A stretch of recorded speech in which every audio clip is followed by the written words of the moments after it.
பின்பு தேவன் பகலுக்கும் இரவுக்கும் வித்தியாசம் உண்டாகத்தக்கதாக வானம் என்கிற ஆகாய விரிவிலே சுடர்கள் உண்டாக கடவது.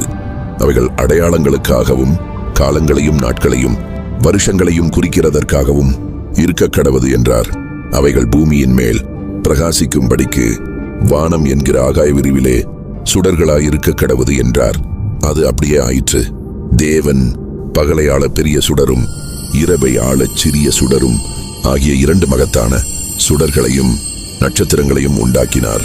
அவைகள் பூமியின் மேல் பிரகாசிக்கவும் பகலையும் இரவையும் ஆளவும் வெளிச்சத்துக்கும் இருளுக்கும் வித்தியாசம் உண்டாக்கவும் தேவன் அவைகளை வானம் என்கிற ஆகாய விரிவிலே வைத்தார். தேவன் அது நல்லது என்று கண்டார். சாயங்காலமும் விடியற்காலமும் ஆகி 4ஆம் நாள் ஆயிற்று.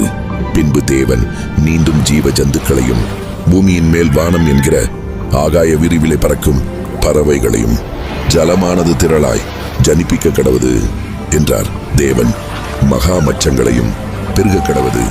ஜலத்தில் தங்கள் ஜாதியின்படியே திரளாய் ஜனிப்பிக்கப்பட்ட சகலவித நீர் வாழும் ஜந்துக்களையும் சிறகுள்ள ஜாதி ஜாதியான சகலவித பட்சிகளையும் சிருஷ்டித்தார்.